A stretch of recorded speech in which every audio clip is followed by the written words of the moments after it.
헌법재판소 국정감사가 야당의 보이콧으로 파행한 데 대해 문재인 대통령이 직접 비판하고 나섰습니다. 법에 따라 선출된 권한대행을 부정하는 건 국법 질서에 맞지 않는다며 수모를 당한 김희수 권한대행에게 정중히 사과한다고 밝혔습니다. 신고리 5.6호기 운명을 결정할 수 있는 시민참여단이 한자리에 모여 끝장 토론을 진행하고 있습니다. 원전 건설에 대한 찬반 의견이 팽팽히 맞섰는데 토론은 내일까지 이어집니다. 북한 내부에서 이동식 발사 차량 여러 대가 움직인 정황이 포착됐습니다. 아직 도발 징후는 없지만 군은 북한이 언제 어디서든 미사일 도발을 할 수 있다고 보고 있습니다.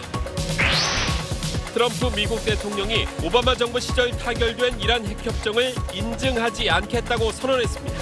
북핵 위기 해결을 더 어렵게 할 거란 분석이 나왔습니다. 어금니 아빠 이영학 사건의 피해 여중생 부모가 SBS와의 인터뷰에서 경찰 초동 수사에 분통을 터뜨렸습니다. 이영학의 집을 알아내고 수사 단서들을 제공해도 경찰이 문구적됐다고 말했습니다. 군이 우리 초계기에 탑재할 통신 장비를 개발하다가 포기해 60억 원 넘게 날린 사실이 드러났습니다. 애초에 너무 무거워서 달지도 못할 장비였습니다. 예매 7분 만에 동난 나훈아 콘서트 표가 중고 물품 거래 사이트에서 비싼 값에 팔리고 있습니다. 몇 배 웃돈을 얹어 공연표를 되파는 인터넷 거래 실태를 취재했습니다.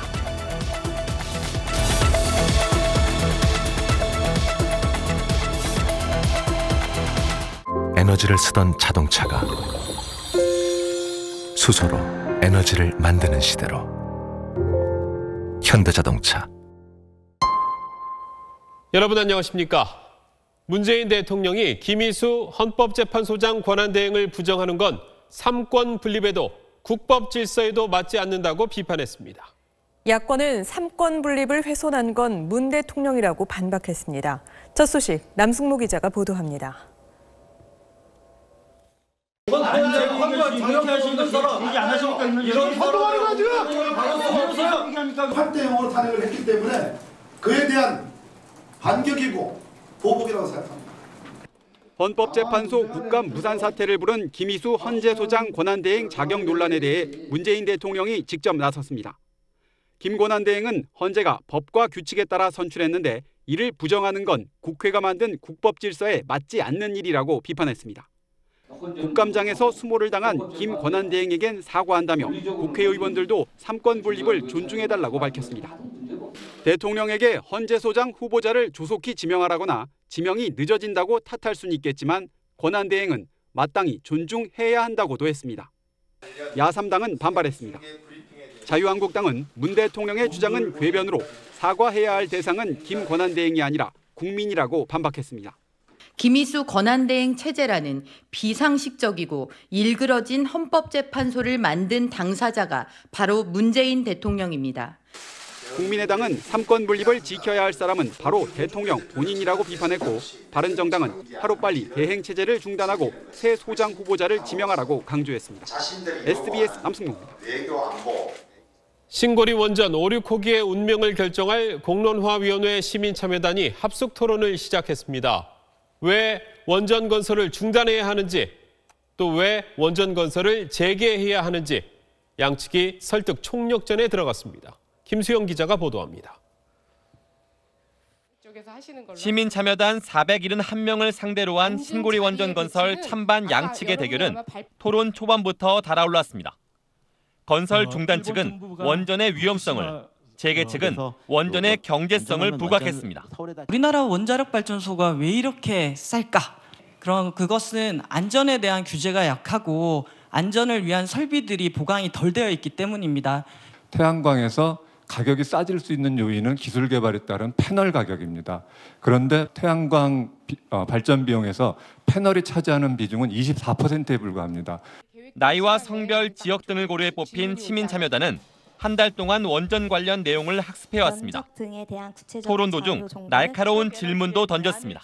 인구 밀집도를 제외하고 단순히 기술적인 측면에서 바라봤을 때 수도권에 건설하는 것은 불가능한 일인지 알고 싶습니다. 공론화위원회는 내일 합숙 토론이 끝난 뒤 시민참여단을 상대로 마지막인 4차 공론조사를 벌입니다.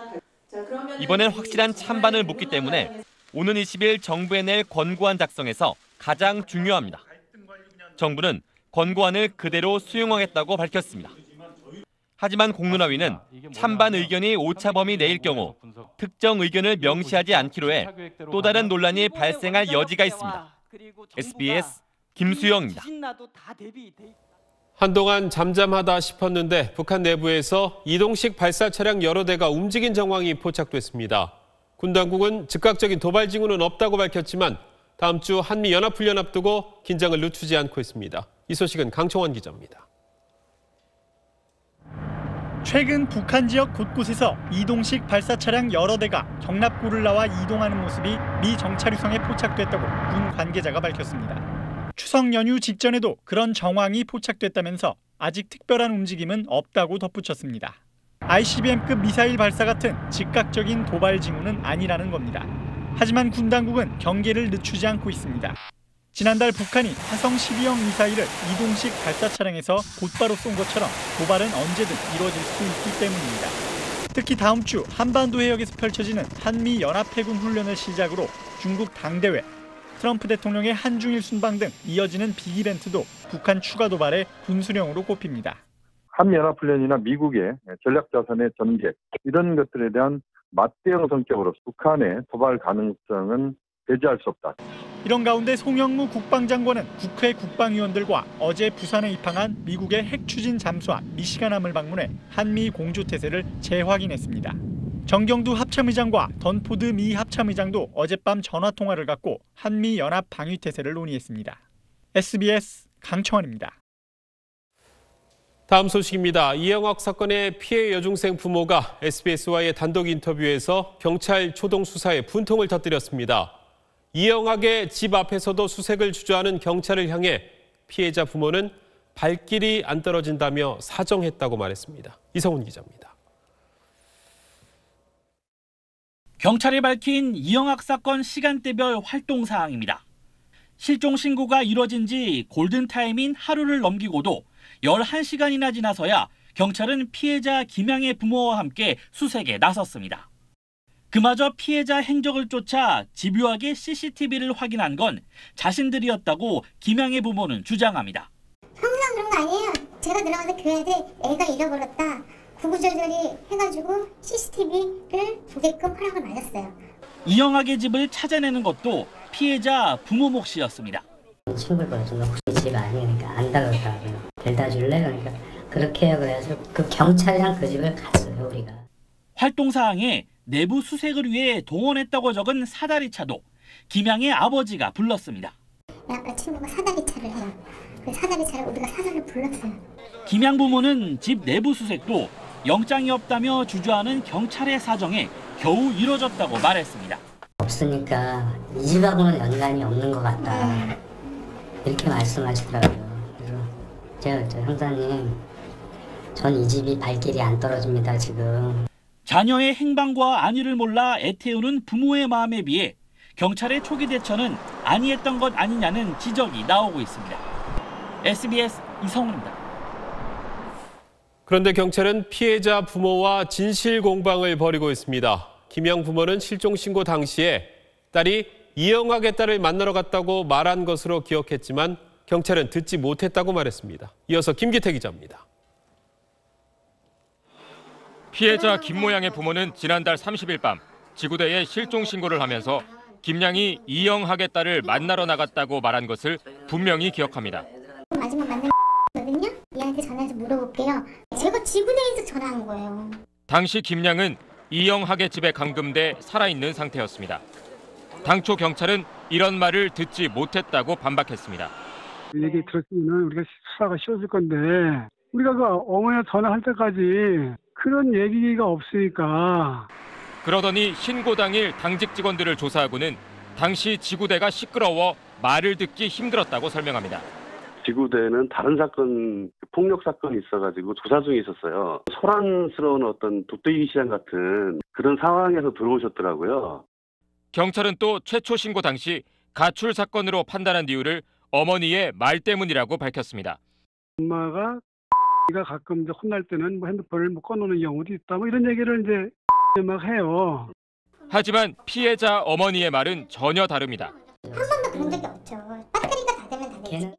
경찰은 진실 공방보다는 비슷한 사건 재발 시 실종자를 살릴 수 있는 교훈을 찾아야 할 때로 보입니다.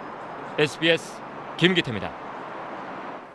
어금니 아빠 이영학의 아내 최모 씨를 성폭행한 혐의를 받고 있는 이영학의 의붓아버지 배모 씨가 경찰에서 거짓말 탐지기 조사를 받았습니다. 최 씨는 스스로 목숨을 끊기 나흘 전인 지난달 5일 배 씨로부터 8년간 수차례 성폭행을 당했다며 배 씨를 경찰에 고소했었습니다. 배 씨는 오늘 조사에서 관련 혐의를 전면 부인했습니다. 경찰은 거짓말 탐지기 조사 내용 분석을 마치는 대로 배 씨의 신병 처리를 결정할 예정입니다. 네, 다음 소식입니다. 여자친구에게 흉기를 휘둘러 다치게 한 30대 남성이 현장에서 체포됐습니다. 잠을 깨웠다는 게 이유였습니다. 주말 사건 사고 소식 박찬근 기자입니다. 한 여성이 배를 감싸쥐고 건물을 나옵니다. 배를 다친 듯 불편해 보입니다. 곧이어 수갑을 찬 남성이 경찰들과 함께 나와 경찰차로 호송됩니다.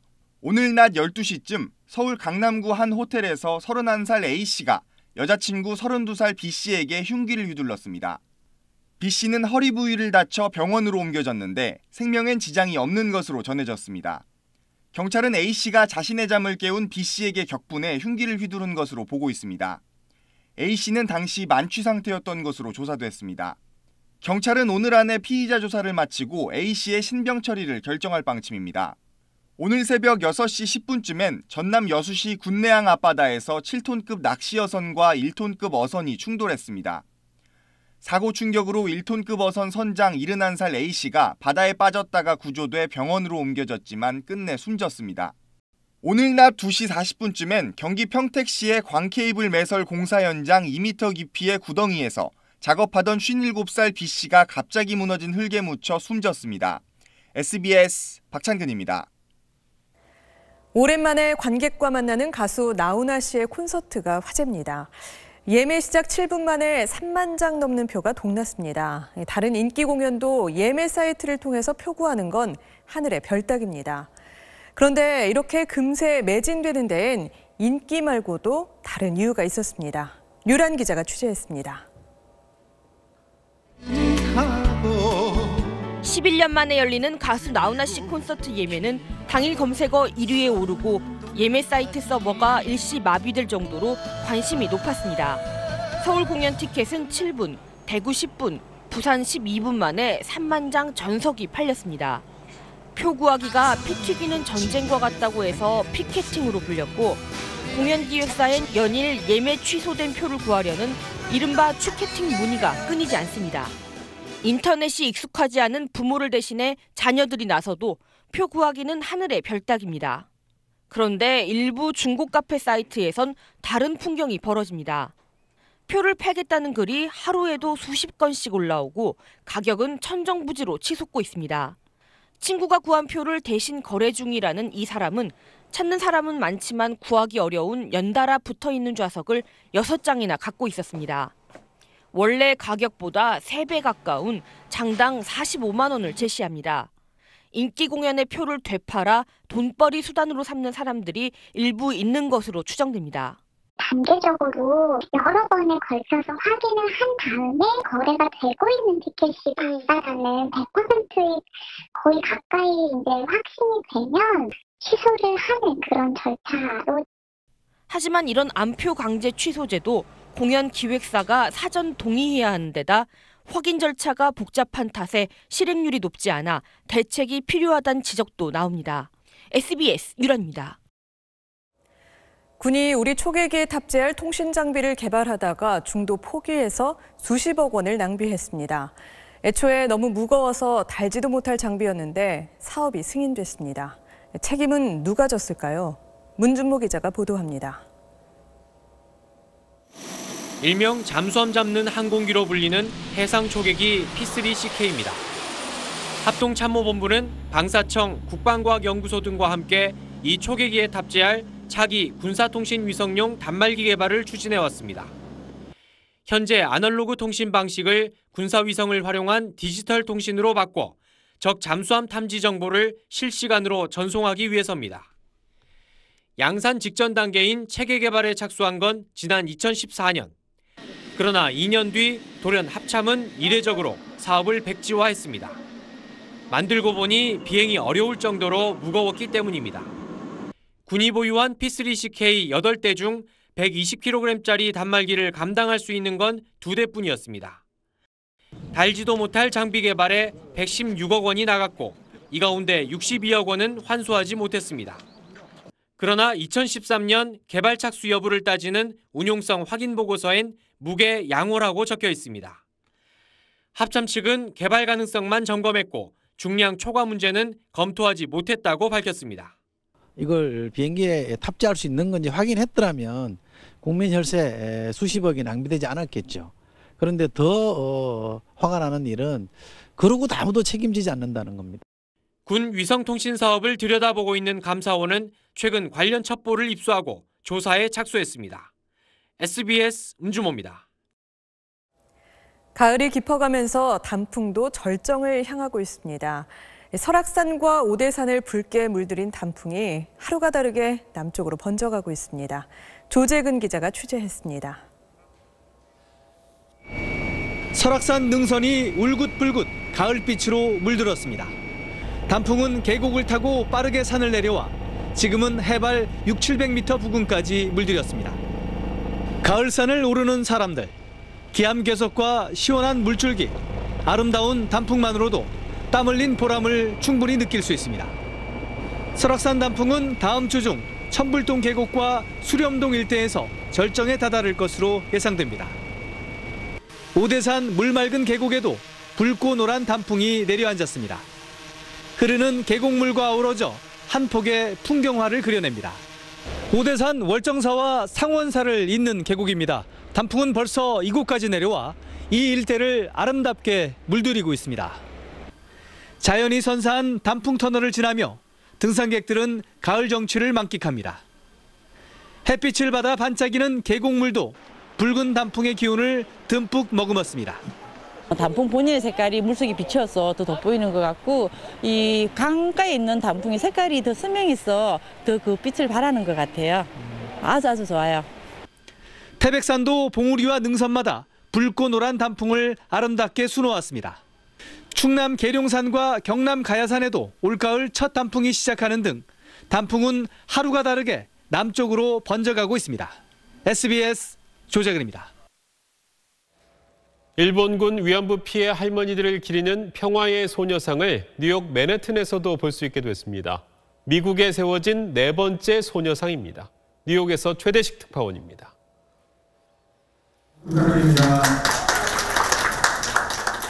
세계 경제와 문화의 중심 미 뉴욕 맨하튼에 일본군 위안부 피해 할머니들을 기리는 평화의 소녀상이 세워졌습니다. 시린 맨발과 굳게 담은 입술, 광화문 옛 주한일본 대사관 앞 소녀상과 같은 작품입니다. 아픈 역사가 고스란히 스며든 소녀상이 그 자리에 서게 돼서 많은 생각을 하게 됐고요. 좀 뭉클했습니다. 맨하튼 한인 이민사 박물관에 세워진 이 소녀상은 순회 전시도 가능하도록 만들어졌습니다. 옮길 수 있는 소녀상으로 일부러 만들었어요. 그리고 기회가 되면은 메트로폴리탄 뮤지엄에라도 한 달이고 이렇게 전시를 그쪽으로 모시게 되면은 위안부 문제가 한국과 일본을 넘어 인류사적인 범죄 행위라는 인식은 미 주류 사회에서도 확산되고 있습니다. For a week or two to the capital of the United States to remind the people of America and the legislators of this terrible chapter. 맨하튼 소녀상은 미국에서 4번째입니다. 지난 2013년 처음 캘리포니아주 글렌데일시에 세워졌고 1년 뒤 미시간주, 지난 6월에는 조지아주에 설치됐습니다. 워싱턴 DC와 시카고 등 미국의 다른 대도시들도 소녀상 건립을 추진하고 있지만 일본 측의 노골적이고 집요한 방해로 어려움을 겪고 있습니다. 뉴욕에서 SBS 최대식입니다. 트럼프 미국 대통령이 이란이 핵 협정을 안 지킨다며 협정 준수를 인증하지 않겠다고 선언했습니다. 이 협정은 오바마 정부 시절 맺은 건데 전임 정부가 맺은 협정을 이렇게 뒤집는 행동이 적절한 건지 논란이 일고 있습니다. 워싱턴 정화석 특파원입니다. 이란 핵협정은 지난 2015년 이란과 서방 6개국 사이에 맺은 협정으로 이란은 핵을 포기하고 국제사회는 경제 제재를 풀어주는 내용입니다. 미국 정부는 국내법 절차에 따라 이란이 핵협정을 잘 지키는지 석 달마다 인증하는데 트럼프 대통령이 이란이 협정을 안 지킨다며 인증하지 않겠다고 선언했습니다. 탄도미사일 개발, 테러 세력 지원, 북한과의 거래 등을 이유로 들었습니다. There are also many people who believe that Iran is dealing with North Korea. 협정 자체에 문제가 있음을 분명히 하면서 재협정이나 파기 가능성을 열어뒀습니다. What is the purpose of a deal that at best only delays Iran's nuclear capability for a short period of time? 트럼프의 협정 불인증 선언으로 미국 의회는 60일 이내 이란에 대한 제재 여부를 결정해야 합니다. 미국을 제외한 모든 협정 당사국과 이란 핵을 감독하는 국제 원자력 기구는 이란의 핵협정 준수에 문제가 없다고 반발했습니다. There have been no violations of any of the commitments included in the agreement. 국제사회와 함께 맺은 협정을 2년 만에 뒤집는 행동이 미국 정부의 신뢰도를 추락시켜 북핵 협상을 더욱 어렵게 할 수 있다는 지적도 나옵니다. 워싱턴에서 SBS 정하석입니다. 교차로에서 우회전할 때 횡단보도를 건너는 사람이 없다면 보행자 신호가 녹색이더라도 진입할 수 있을까요? 이 문제를 놓고 대법원과 경찰의 판단이 다른 상황입니다. 김정우 기자입니다. 서울 여의도의 한 교차로. 보행자 신호가 녹색으로 바뀌자마자 버스 2대가 그냥 지나갑니다. 녹색불이 깜빡여도 그대로 지나가는 차량이 많습니다. 이런 경우 교통법규 위반으로 볼 수 있을까? 케이스 때는 보행자가 건너는 상황을 보고 우회전을 하고요. 보행자 신호가 빨간불이 들어왔을 경우에만 우회전할 수 있는 거예요. 최근 경찰은 경찰청 홈페이지에 해답을 내놓았습니다. 보행자가 있으면 일시 정지, 보행자가 없으면 통과하면 됩니다. 보행자가 충분히 지나간 다음 통과한다면 단속하지 않는다고 합니다. 보행자 신호가 녹색이더라도 상황에 따라 차량 진입이 가능하다는 건데 대법원의 판단은 달랐습니다.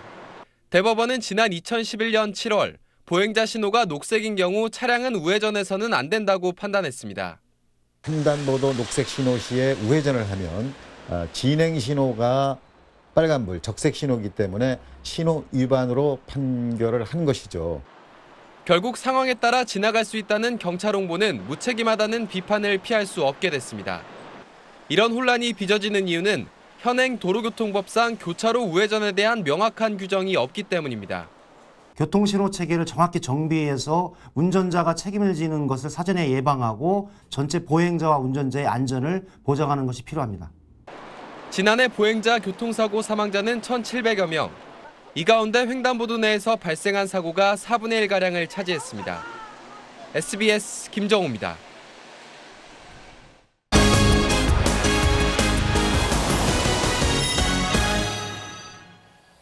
늦은 시간에 야식 먹으면 다 살로 간다고 하죠. 그래서 야식 증후군이란 말까지 생겼습니다. 또 아침은 많이 먹고 저녁은 되도록 적게 먹는 것이 다이어트의 지름길이라고 생각하기도 합니다. 이게 다 얼마나 맞는 말일까요? 조동찬 의학 전문 기자가 따져봤습니다. 올해 44세 정기성 씨는 남의 옷을 입은 듯 바지가 헐렁합니다. 2달 만에 14kg을 감량한 건데 일주일에 2차례 운동하고 저녁을 적게 먹었다는 겁니다. 저녁은 식단을 보통 채소 위주로 가고요. 그다음에 열량 좀 되게 낮은 거. 보통 채소가 거의 대부분이에요. 직장인 진재영 씨도 다이어트를 시작하면서 술 약속을 한 달에 한 번으로 줄였습니다. 식단은 어쨌든 덜 먹으시려고 계속 노력하고 계시나요? 저녁 같은 경우는 그래요. 그런데도 체중과 체지방 비율은 줄지 않았습니다. 먹는 거에 비해 체중이 많이 나오니까 좀 그런 부분에서 좀 억울한 것 같아요.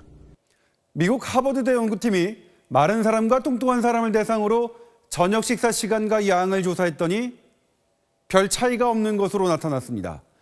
바이오리듬이 사람마다 다른데 시계가 저녁 7시를 가리킨다고 해서 모든 사람의 생체 시계가 저녁 7시는 아니라는 겁니다.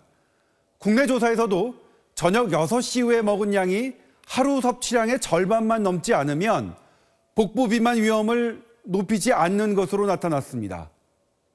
오히려 공복 시간이 지나치게 길면 더 살찔 수도 있습니다.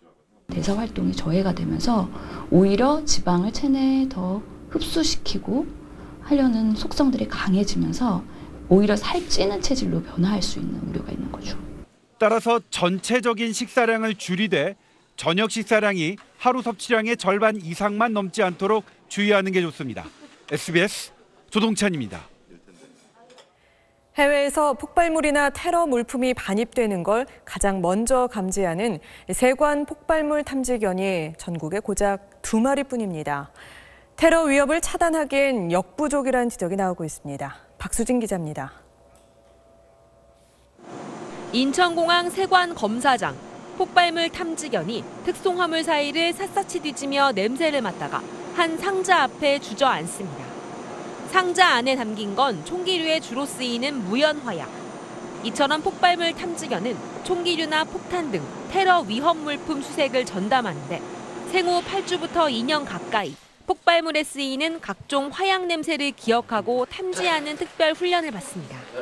폭발물이라는 게 건들거나 이제 만지면 터질 수가 있으니까 좀 더 집중력을 더 요하기 때문에 좀 더 우수한 개들이 폭발물 탐지견으로 사용이 되고 있습니다. 하지만 현재 전국 공항과 항만 세관에서 활동하는 폭발물 탐지견은 인천공항에 배치된 2마리가 전부.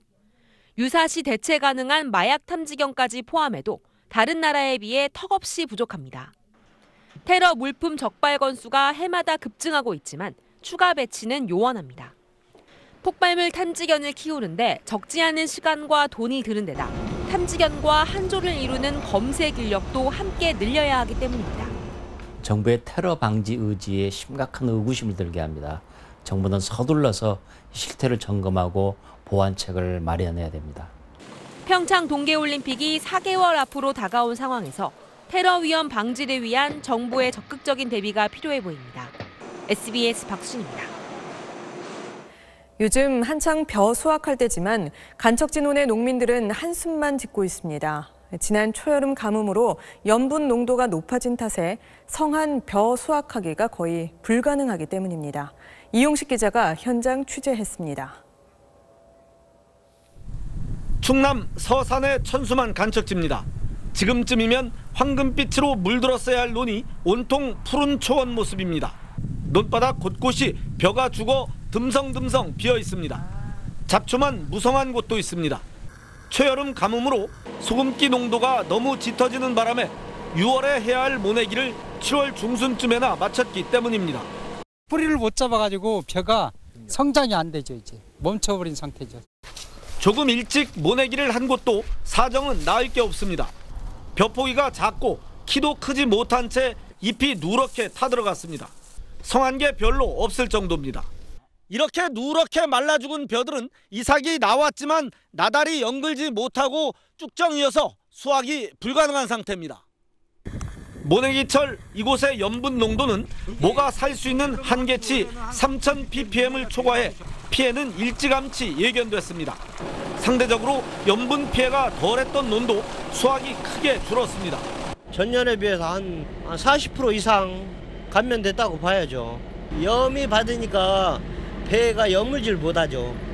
천수만 간척지 9,700헥타르 가운데 이런 피해를 본 논은 6,400헥타르. 풍년가가 울려야 할 때 농가의 한숨만 깊어가고 있습니다. SBS 이용식입니다. 마구 때린다는 뜻의 난타가 이제는 누구에게나 익숙한 공연 이름으로 자리 잡았죠. 국내 공연사에 전례 없는 기록들을 남긴 난타가 20주년을 맞았습니다. 조지현 기자의 보도입니다. 그때 그 배우들이 오랜만에 뭉쳤습니다. 1997년 10월 10일 호아마톨에선 전에 없던 새로운 작품 난타가 심상치 않은 출발을 했습니다. 초연 공연이 굉장히 성황리에 끝나서 대학로 배우들이 거의 다 오디션을 볼 정도로 상황이었고 애초부터 외국 관객을 겨냥해 대사 없이 기획했고 1999년 에딘버러 페스티벌을 계기로 해외 진출에 날개를 달아 지금까지 310개 도시에서 4만 번 넘게 공연됐습니다. 큰 장치 없이 기술적인 도움 없이 야 니넨 정말 피지컬로 승부하는구나. 한국 공연으로는 첫 브로드웨이 장기 공연, 첫 전용극장, 첫 1000만 관객 돌파라는 신기록을 세웠고 제2의 난타를 꿈꾸는 수많은 비언어극이 등장했습니다. 말 안 해도 다 퍼포먼스 내용 이해해도 되니까요. 그러나 20살이 된 난타는 요즘 힘든 시기를 보내고 있습니다. 관객의 50%를 차지하던 중국 관광객이 사드 여파로 크게 줄면서 국내외 전용관 5곳 중 충정로 극장이 곧 문을 닫게 됐습니다. 성장통을 앓는 그런 시기라고 생각을 하고 새로운 시장을 찾아 나서야 할 때가 되지 않았나 싶어요. SBS 조지현입니다.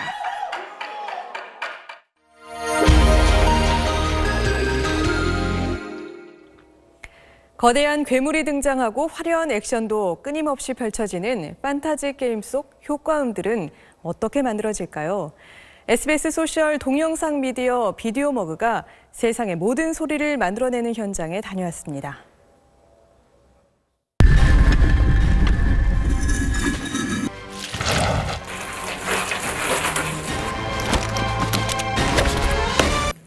저번 녹음했던 거보다 좋은데?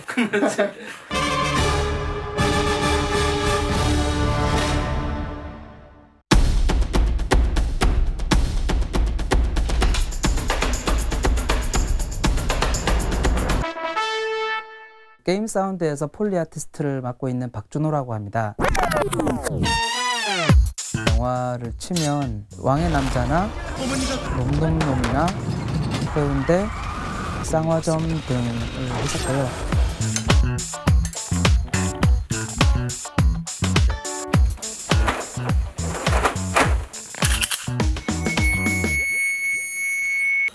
게임은 실제로 존재하지 않는 소리들도 많이 만들어내야 되기도 하거든요. 어떤 상상 속의 생물이 낼 법한 소리들을 만들어야 되니까 더 희열도 더 크고. 폴리 레코디스트 이승기라고 합니다. 후반 작업부터 하는 엔지니어입니다. 단짝이네요? 그렇죠. 두 명이서 이제 노부부라는 별명이 붙어가지고 두 명이서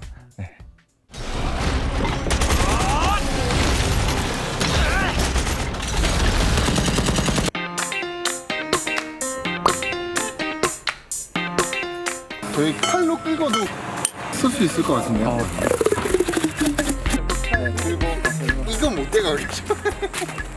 표정이 되게 좋아지신 것 같아요. 그럼요. 이게 되게 독특한 거 같아가지고. 또 이걸 어떻게 써먹을지 기대도 되고요.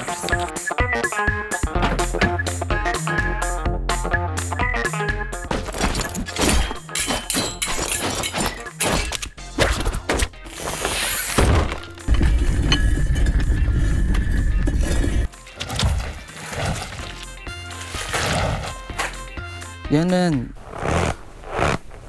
이런 식으로 눈 감는 듯한, 얘는 철가방인데 무거운 쇠 스트레스 소리들이 나거든요.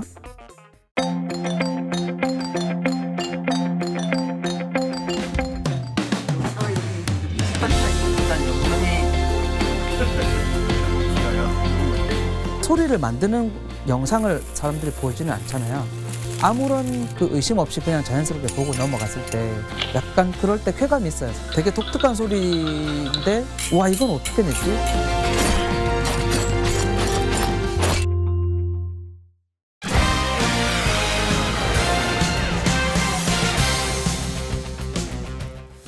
안녕하십니까. 스포츠 뉴스입니다. 프로배구 V리그가 개막해 6개월간의 열전에 돌입했습니다. 지난 시즌 챔피언인 현대캐피탈이 대한항공을 꺾고 개막전을 승리로 장식했습니다. 서대원 기자입니다.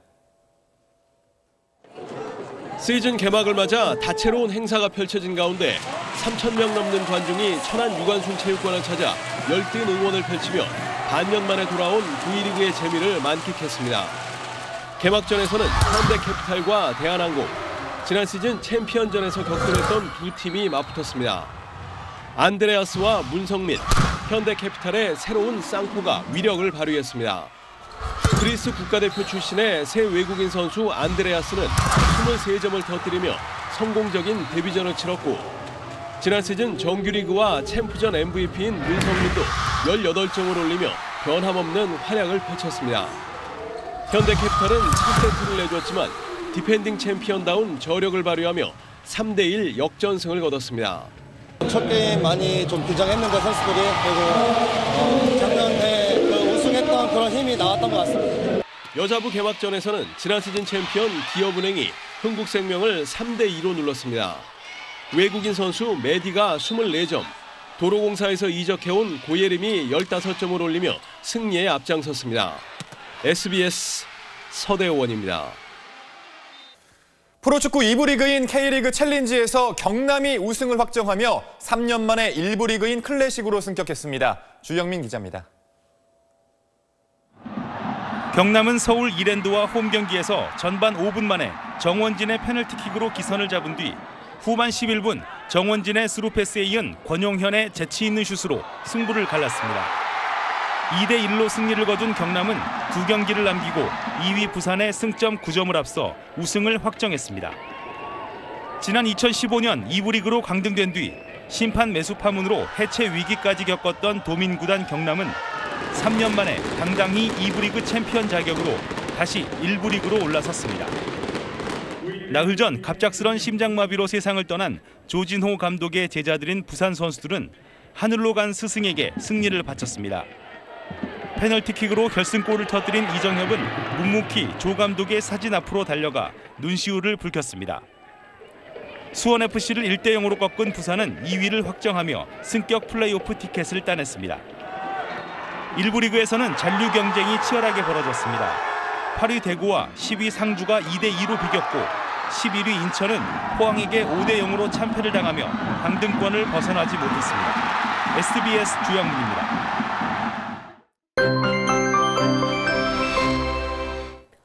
강원 오대산은 단풍이 절정을 보이는 등 깊어가는 가을의 정취를 만끽하기 참 좋은 하루였습니다. 내일은 전국에 구름이 가득하겠고요. 제주와 남해안 지방에서는 비가 내리겠습니다. 모레까지 제주도에는 최고 60mm, 남해안 지방에서는 5mm 안팎의 비가 예상되고요. 전남과 경남 내륙 지방에서는 산발적으로 빗방울이 떨어지기도 하겠습니다. 해상 날씨가 좋지 못합니다. 남해상과 동해 남부해상에선 거센 풍랑이 일겠고 또 제주도와 동해안 지방에서는 너울성 파도도 밀려오겠습니다. 내일 아침 중부 내륙 지방을 중심으로는 서리가 내리거나 얼음이 어는 곳도 있겠습니다. 서울 아침 기온은 11도, 낮 기온은 22도로 오늘과 비슷하거나 조금 더 높겠습니다. 남부지방에선 광주와 대구의 아침 기온 12도로 시작해서 낮 기온은 대부분 20도를 밑돌겠습니다. 당분간 일교차가 큰 만큼 건강관리 잘 해주셔야겠습니다. 날씨였습니다. 어금니 아빠 이양학 사건 피해 여중생 부모가 경찰 초기 대응의 문제점을 지적하고 나섰습니다. 자식 잃은 부모가 어렵게 말문을 연 건 경찰과 진실공방 벌이자는 게 아니라 다시는 누군가에게 가족을 잃는 사람이 없길 바라기 때문일 겁니다. 8시 뉴스 마치겠습니다. 고맙습니다.